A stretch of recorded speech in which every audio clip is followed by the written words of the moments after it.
ನಮಸ್ಕಾರ. ಸ್ಪರ್ಧಾ ವಿದ್ಯಾಲಯ ಚಾನಲ್ಗೆ ನಿಮ್ಮೆಲ್ಲರಿಗೂ ಆತ್ಮೀಯ ಸ್ವಾಗತ. ಇವತ್ತು ನಾವು ಏಪ್ರಿಲ್ 9, 2026ರ ಪ್ರಮುಖ ಪ್ರಚಲಿತ ವಿದ್ಯಮಾನಗಳನ್ನು ಅಂದರೆ ಕರೆಂಟ್ ಅಫೇರ್ಸನ್ನು ಪ್ರಶ್ನೋತ್ತರಗಳ ರೂಪದಲ್ಲಿ ನೋಡೋಣ. ನೀವು KAS, PSI, FDA, police constable ಹೀಗೆ ಯಾವುದೇ ಸ್ಪರ್ಧಾತ್ಮಕ ಪರೀಕ್ಷೆಗೆ ತಯಾರಿ ಮಾಡ್ತಿದ್ರೆ ಇವತ್ತಿನ ಈ ವಿಶ್ಲೇಷಣೆ ನಿಮಗೆ ತುಂಬಾನೇ ಹೆಲ್ಪ್ ಆಗುತ್ತೆ. ಸರಿ, ಹಾಗಾದ್ರೆ ಇವತ್ತು ಏನೆಲ್ಲ ಕಲಿಯೋಣ ಅಂತ ಒಂದು ಸಣ್ಣ ನೋಟ ಇಲ್ಲಿದೆ. ಮೊದಲು ಪ್ರಮುಖ ಪ್ರಶ್ನೋತ್ತರಗಳನ್ನು ನೋಡ್ತೀವಿ.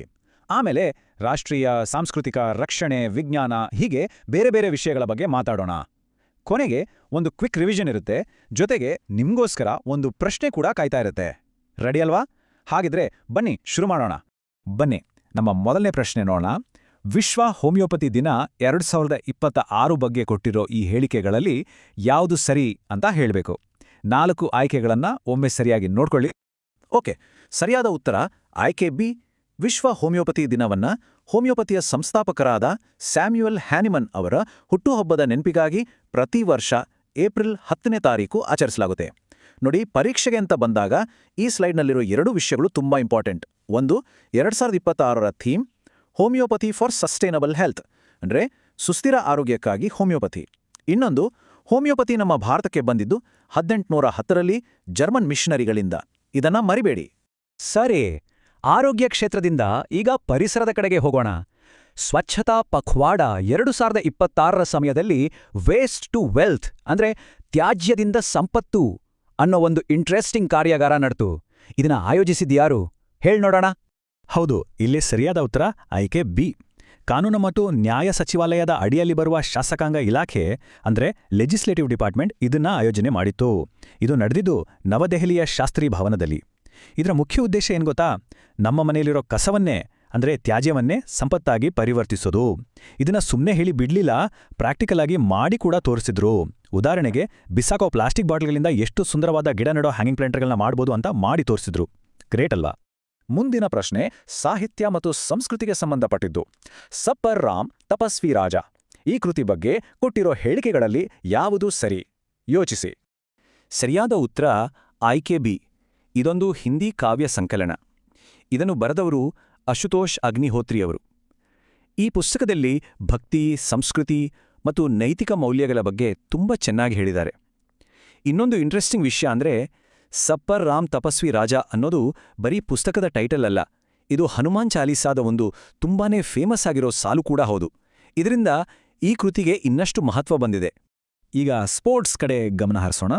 ವರ್ಲ್ಡ್ ಆರ್ಚರಿ ಪ್ಯಾರಾ ಸೀರೀಸ್ 2026ರಲ್ಲಿ ಮೆಡಲ್ ಟ್ಯಾಲಿಯಲ್ಲಿ ಅಂದರೆ ಪದಕಗಳ ಪಟ್ಟಿಯಲ್ಲಿ ಟಾಪ್ ಬಂದ ದೇಶ ಯಾವುದು? ಸರಿಯಾದ ಉತ್ತರ ನಮ್ಮ ಹೆಮ್ಮೆಯ ಭಾರತ.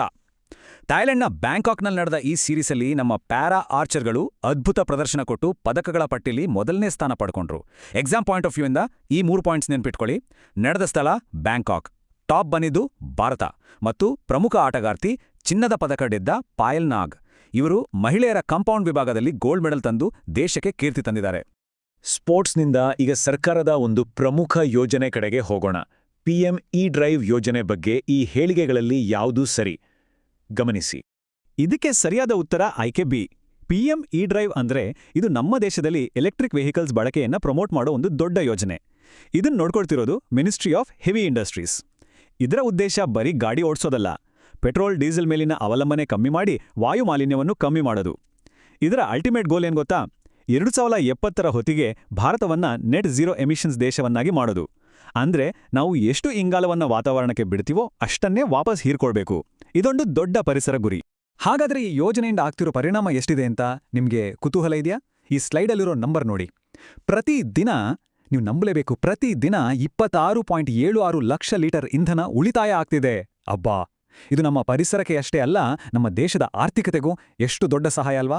ಸರಿ, ದೇಶದೊಳಗಿನ ಯೋಜನೆಗಳಿಂದ ಈಗ ಅಂತಾರಾಷ್ಟ್ರೀಯ ರಕ್ಷಣಾ ಸಹಕಾರದ ಕಡೆಗೆ ನಮ್ಮ ಗಮನ ಹರಿಸೋಣ.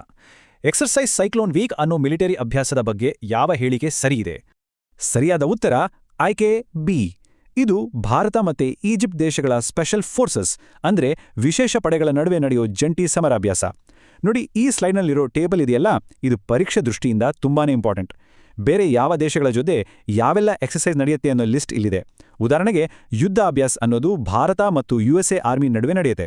ಇದೇ ರೀತಿ ವಜ್ರಪ್ರಹಾರ್, ಡೆಸರ್ಟ್ ಸೈಕ್ಲೋನ್ ಎಲ್ಲವನ್ನು ಒಮ್ಮೆ ಚೆನ್ನಾಗಿ ನೋಟ್ ಮಾಡ್ಕೊಳ್ಳಿ, ತುಂಬ ಉಪಯೋಗಕ್ಕೆ ಬರುತ್ತೆ. ಮುಂದಿನ ಪ್ರಶ್ನೆ ನೋಡಿ, ಗುಜರಾತಿನ ಕಾಂಡ್ಲಾ ಪೋರ್ಟ್ನಲ್ಲಿ ಮೆಥನಾಲ್ ಬಂಕರಿಂಗ್ ಶುರು ಮಾಡಿದ್ದಾರೆ. ಅಂದ್ರೆ ಹಡಗುಗಳಿಗೆ ಮೆಥನಾಲ್ ಫ್ಯೂಯಲ್ ತುಂಬೋ ವ್ಯವಸ್ಥೆ. ಇದರ ಹಿಂದಿನ ಮುಖ್ಯ ಉದ್ದೇಶ ಏನಾಗಿರಬಹುದು? ಇಲ್ಲಿ ಸರಿಯಾದ ಉತ್ತರ ಆಯ್ಕೆ ಬಿ. ಇದರ ಮುಖ್ಯ ಗುರಿ ಗ್ರೀನ್ ಶಿಪ್ಪಿಂಗ್ ಅಂದ್ರೆ ಹಸಿರು ಸಾಗರ ಸಾರಿಗೆಯನ್ನ ಪ್ರಮೋಟ್ ಮಾಡೋದು. ಯಾಕಂದ್ರೆ ಮೆಥನಾಲ್ ಇದೆಯಲ್ಲ, ಇದು ಕಡಿಮೆ ಕಾರ್ಬನ್ ಹೊರಸೂಸುವ ಒಂದು ಇಂಧನ. ಇದರಿಂದ ಸಮುದ್ರದಲ್ಲಿ ಆಗೋ ಮಾಲಿನ್ಯವನ್ನ ದೊಡ್ಡ ಮಟ್ಟದಲ್ಲಿ ಕಡಿಮೆ ಮಾಡಬಹುದು. ಅಷ್ಟೇ ಅಲ್ಲ, ಭಾರತವನ್ನ ಗ್ರೀನ್ ಮೆರಿಟೈಮ್ ಹಬ್ ಅಂದ್ರೆ ಹಸಿರು ಸಾಗರಯಾನದ ಕೇಂದ್ರವನ್ನಾಗಿ ಮಾಡೋ ದೊಡ್ಡ ಗುರಿಗೂ ಇದು ಸಹಾಯ ಮಾಡುತ್ತೆ. ಈಗ ಒಂದು ಪ್ರಮುಖ ರಕ್ಷಣಾ ಕಾರ್ಯಾಚರಣೆ ಬಗ್ಗೆ ಮಾತಾಡೋಣ. ಇತ್ತೀಚೆಗೆ ತುಂಬಾನೇ ಸುದ್ದಿಯಲ್ಲಿದ್ದ ಆಪರೇಷನ್ ಹಿಮ್ಸೇತು, ಇದರ ಮುಖ್ಯ ಉದ್ದೇಶ ಏನಿತ್ತು? ಸರಿಯಾದ ಉತ್ತರ ಆಯ್ಕೆ ಬಿ. ಇದೊಂದು ರಕ್ಷಣಾ ಕಾರ್ಯಾಚರಣೆ ಆಗಿತ್ತು. ಉತ್ತರ ಸಿಕ್ಕಿಂನಲ್ಲಿ ನಡೆದ ಈ ಘಟನೆ ಏನಾಯ್ತು ಅಂತ ಈ ಹಂತಗಳಲ್ಲಿ ಸರಳವಾಗಿ ಅರ್ಥ ಮಾಡ್ಕೊಳ್ಳೋಣ. ಮೊದಲು ದೊಡ್ಡ ಭೂಕುಸಿತ ಆಗಿ ರಸ್ತೆ ಸಂಪರ್ಕ ಪೂರ್ತಿ ಕಟ್ಟಾಯಿತು. ಆಗ ತಕ್ಷಣವೇ ನಮ್ಮ ರಕ್ಷಣಾ ತಂಡಗಳು ಒಂದು ತಾತ್ಕಾಲಿಕ ಸೇತುವೆ ಕಟ್ಟಿದ್ರು. ಅದರ ಸಹಾಯದಿಂದ ಕೇವಲ 48 ಗಂಟೆಗಳಲ್ಲಿ 1405 ಜನರನ್ನ ಸುರಕ್ಷಿತವಾಗಿ ಅಲ್ಲಿಂದ ಹೊರಗೆ ಕರ್ಕೊಂಡು ಬಂದ್ರು. ಇದು ನಮ್ಮ ವಿಪತ್ತು ನಿರ್ವಹಣಾ ತಂಡಗಳ ಕಾರ್ಯಕ್ಷಮತೆಗೆ ಒಂದು ಅದ್ಭುತ ಉದಾಹರಣೆ ಅಲ್ವಾ? ನಮ್ಮ ಇವತ್ತಿನ ಪ್ರಶ್ನೋತ್ತರ ವಿಭಾಗದ ಕೊನೆಯ ಪ್ರಶ್ನೆ, ಇದು ಸೈನ್ಸ್ ಅಂಡ್ ಟೆಕ್ನಾಲಜಿಗೆ ಸಂಬಂಧಿಸಿದ್ದು. ನ್ಯಾಪ್ಥಲೀನ್ ಡೈಇಮೈಡ್ ಅಂದ್ರೆ ಎನ್ಡಿಎ ಅಣುಗಳು ಟೆಂಪರೇಚರ್ ಜಾಸ್ತಿಯಾದಾಗ ಯಾವ ರಚನೆಗೆ ಬದಲಾಗುತ್ತವೆ? ಇದಕ್ಕೆ ಸರಿಯಾದ ಉತ್ತರ ಆಯ್ಕೆ ಸಿ, ನ್ಯಾನೋಶೀಟ್ಸ್. ಇದು ಬೆಂಗಳೂರಿನ ಸಿಇಎನ್ಎಸ್ ಮತ್ತು JNCAS ಸಂಸ್ಥೆಗಳ ವಿಜ್ಞಾನಿಗಳ ಒಂದು ಅದ್ಭುತ ಸಂಶೋಧನೆ. ಈ ಸ್ಲೈಡ್ನಲ್ಲಿರೋ ಕಂಪ್ಯಾರಿಸನ್ ನೋಡಿ. ನಾರ್ಮಲ್ ಟೆಂಪರೇಚರ್ನಲ್ಲಿ ಈ ಅಣುಗಳು ನ್ಯಾನೋ ಡಿಸ್ಕ್ ಆಗಿರ್ತವೆ ಮತ್ತು ಕರೆಂಟ್ ಅನ್ನು ಚೆನ್ನಾಗಿ ಪಾಸ್ ಮಾಡ್ತವೆ. ಆದರೆ ಟೆಂಪರೇಚರ್ ಜಾಸ್ತಿ ಆದ ಕೂಡಲೇ ಅವು ನ್ಯಾನೋ ಶೀಟ್ಗಳಾಗಿ ಬದಲಾಗಿ ಬಿಡ್ತವೆ ಮತ್ತು ತಮ್ಮ ಕರೆಂಟ್ ಪಾಸ್ ಮಾಡೋ ಶಕ್ತಿಯನ್ನು ಕಳ್ಕೊಳ್ತವೆ. ಇದರಿಂದೇನು ಉಪಯೋಗ ಅಂತೀರಾ? ಭವಿಷ್ಯದಲ್ಲಿ ಟೆಂಪರೇಚರ್ಗೆ ತಕ್ಕ ಹಾಗೆ ತಾವಾಗಿಯೇ ಆನ್ ಅಥವಾ ಆಫ್ ಆಗೋ ಎಲೆಕ್ಟ್ರಾನಿಕ್ ಸ್ವಿಚ್ಗಳು, ಸೆನ್ಸರ್ಗಳನ್ನು ತಯಾರಿಸೋಕೆ ಈ ಸಂಶೋಧನೆ ದಾರಿ ಮಾಡಿಕೊಡಬಹುದು. ತುಂಬಾ ಚೆನ್ನಾಗಿ ಭಾಗವಹಿಸಿದ್ರಿ. ಇವತ್ತಿನ ಪ್ರಮುಖ ಪ್ರಶ್ನೆಗಳನ್ನ ಮುಗಿಸಿದ್ವಿ. ಈಗ ಬನ್ನಿ, ಬೇರೆ ಕೆಲವು ಪ್ರಮುಖ ಮುಖ್ಯಾಂಶಗಳನ್ನ ಒಂದು ಕ್ವಿಕ್ ರಿವಿಷನ್ ಮಾಡೋಣ. ಇದು ಪರೀಕ್ಷೆಗೆ ತುಂಬಾ ಹೆಲ್ಪ್ ಆಗುತ್ತೆ.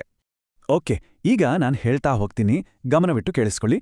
ಆಕ್ಸೆಸಿಬಲ್ ಇಂಡಿಯಾ ಕ್ಯಾಂಪೇನ್, ಇದು ಅಂಗವಿಕಲರಿಗೆ ಎಲ್ಲಾ ಕಡೆ ಸುಲಭವಾಗಿ ಹೋಗಿ ಬರೋಕೆ ಮಾಡಿರೋದು. ತಮಿಳುನಾಡು 74 GI ಟ್ಯಾಗ್ಲೊಂದಿಗೆ ದೇಶದಲ್ಲೇ ಫಸ್ಟ್ ಇದೆ. ನಮ್ಮ ಸಾಲುಮರದ ತಿಮ್ಮಕ್ಕನವರಿಗೆ ಕರ್ನಾಟಕ ವಿಧಾನಸಭೆಯಲ್ಲಿ ಗೌರವ ಸಲ್ಲಿಸಲಾಗಿದೆ. PM ದಕ್ಷ್ ಯೋಜನೆ, ಇದು ಸ್ಕಿಲ್ ಡೆವಲಪ್ಮೆಂಟ್ಗೆ ಸಂಬಂಧಿಸಿದ್ದು. KMS, ಇದು ಕರ್ನಾಟಕದ ಸ್ಕೂಲ್ಗಳಲ್ಲಿ ಡಿಜಿಟಲ್ ಅಟೆಂಡೆನ್ಸ್ ಸಿಸ್ಟಮ್. ವಿಶ್ವ ಬ್ಯಾಂಕ್, ಭಾರತದ GDP ಬೆಳವಣಿಗೆ 2025-26ಕ್ಕೆ 6.5% ಇರುತ್ತೆ ಅಂತ ಹೇಳಿದೆ. Navy day December 4, operation trident ನೆನಪಿಗಾಗಿ. MAICHR ಮಿಷನ್, ಪವರ್ ಸೆಕ್ಟರ್ನಲ್ಲಿ ಅಡ್ವಾನ್ಸ್ ಟೆಕ್ನಾಲಜಿ ತರೋಕೆ. ಚೀತಾ ಡೇ ಕೂಡ ಡಿಸೆಂಬರ್ 4ರಂದೇ ಆಚರಿಸಲಾಗುತ್ತೆ. ಕೊನೆಯದಾಗಿ ಸಹಕಾರ ಸಾರಥಿ, ಕೋಆಪರೇಟಿವ್ ಬ್ಯಾಂಕ್ಗಳನ್ನು ಡಿಜಿಟೈಸ್ ಮಾಡೋ ಪ್ಲಾಟ್ಫಾರ್ಮ್. ಹಾಗಾದ್ರೆ ಇವತ್ತಿನ ನಮ್ಮ ಚರ್ಚೆ ಮುಗಿಯೋ ಮೊದಲು ನಿಮ್ಗೊಂದು ಫೈನಲ್ ಪ್ರಶ್ನೆ. ಪ್ರಾಜೆಕ್ಟ್ ಟೈಗರ್ ಯಾವ ವರ್ಷದಲ್ಲಿ ಜಾರಿಗೆ ಬಂತು? ನಿಮ್ಮ ಉತ್ತರ ಏನು ಅಂತ ತಪ್ಪದೇ ಕೆಳಗೆ ಕಮೆಂಟ್ ಮಾಡಿ. ಇವತ್ತಿನ ಈ ವಿಶ್ಲೇಷಣೆ ನಿಮಗೆ ಇಷ್ಟ ಆಗಿದ್ರೆ ಖಂಡಿತ ಲೈಕ್ ಮಾಡಿ, ನಿಮ್ಮ ಫ್ರೆಂಡ್ಸ್ ಜೊತೆ ಶೇರ್ ಮಾಡಿ, ಹಾಗೆ ನಮ್ಮ ಸ್ಪರ್ಧಾ ವಿದ್ಯಾಲಯ ಚಾನಲ್ಗೆ ಸಬ್ಸ್ಕ್ರೈಬ್ ಆಗೋದನ್ನ ಮರಿಬೇಡಿ. ಮುಂದಿನ ಸಂಚಿಕೆಯಲ್ಲಿ ಮತ್ತಷ್ಟು ಇಂಟ್ರೆಸ್ಟಿಂಗ್ ವಿಷಯಗಳೊಂದಿಗೆ ಮತ್ತೆ ಭೇಟಿಯಾಗೋಣ. ಧನ್ಯವಾದಗಳು.